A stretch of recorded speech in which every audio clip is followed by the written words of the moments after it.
ಮಾತಾಡೋದು ಇಲ್ಲ ಅದೇನಿಲ್ಲ ಅಂದ್ರೆ ನಾಳೆ ರಾಜೀನಾಮೆ ಕೊಡ್ತಾರೆ ಅದು ಇದು ಅಂತ ನೀವ್ ಹೇಳ್ತಾ ಇರೋದು ಎಲ್ಲಾದ್ರೂ ಇಲ್ಲ ಅದೇನೋ ಗೊತ್ತಿಲ್ಲ ನಮಗೆಲ್ಲ ಗೊತ್ತಿಲ್ಲ ನಮಗ್ ಗೊತ್ತಿಲ್ಲ ಅದ್ರ ಬಗ್ಗೆ ನಮಗ್ ಗೊತ್ತಿಲ್ಲ ಅದ್ರ ಬಗ್ಗೆ ಮಾಹಿತಿ ಇಲ್ಲ ಗೊತ್ತಿಲ್ಲ ನಮ್ಗೆ ಯಾರು ಈಗ ನಾವು ಈ ರೋಡ್ ಇದೆಯಲ್ಲ ನಮ್ ದೇವನಹಳ್ಳಿ ಮಾಲೂರ್ಗೆ ಹೋಗೋ ರೋಡ್ ಇದೆಯಲ್ಲ ದೇವನಹಳ್ಳಿ ಕೋಲಾರು ವೇಮಗಲ್ಲು ಮಾಲೂರು ನಮ್ ಬಾಡ್ರು ಆಮೇಲೆ ಹೊಸೂರು ಬಾಡ್ರು ಹೋಗುವಂತ ರೋಡ್ ಇದೆಯಲ್ಲ ಆ ರೋಡ್ಗೆ ಮಾನ್ಯ ಮುಖ್ಯಮಂತ್ರಿಗಳನ್ನ ಕರೆದು ಪೂಜೆ ಮಾಡಬೇಕು ಅಂತ ನಮ್ ಉದ್ದೇಶ ಇದ್ದಿತ್ತು ಅದೇ ಪ್ಲಾನ್ ಅಲ್ಲಿ ಇದ್ವು ಈ ತಿಂಗಳು ಇವಾಗ ಬರೋ ತಿಂಗಳು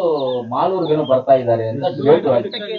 ಎಂಟಕ್ಕೆ ಅಂತ ಮಾಲೂರ್ ಬರ್ತಾರೆ ಅಂತ ಒಂದು ಡೇಟ್ ಫಿಕ್ಸ್ ಆಗಿದೆ ಆ ಸಂದರ್ಭದಲ್ಲಿ ಈ ರೋಡ್ನೆಲ್ಲ ನಾವು ಮಾಡ್ಬೇಕು ಅಂತ ಇದ್ದೀವಿ ಖಂಡಿತವಾಗ್ಲೂ ಆ ದಿನಾಂಕವನ್ನು ನೋಡ್ಕೊಂಡು ಮುಖ್ಯಮಂತ್ರಿಗಳನ್ನ ಕರೆದು ಈ ಎಲ್ಲಾ ಕೆಲಸಗಳ ಅಭಿವೃದ್ಧಿ ಕೆಲಸಗಳಿಗೆ ನಾವು ಎಲ್ಲವನ್ನ ಮಾಡುವಂತ ಪ್ಲಾನ್ ನಾವು ಮಾಡ್ತೀವಿ ಆದ್ರೆ ಇವಾಗ ನೀವ್ ಹೇಳ್ತಾ ಇರೋದಷ್ಟೇ ಅವ್ರೇನೋ ಇದು ಅದು ಅಂತ ನಮ್ಮ ಗಮನಕ್ಕೆ ಯಾವುದೂ ಇಲ್ಲ ನಮ್ಗೆ ಗೊತ್ತೂ ಇಲ್ಲ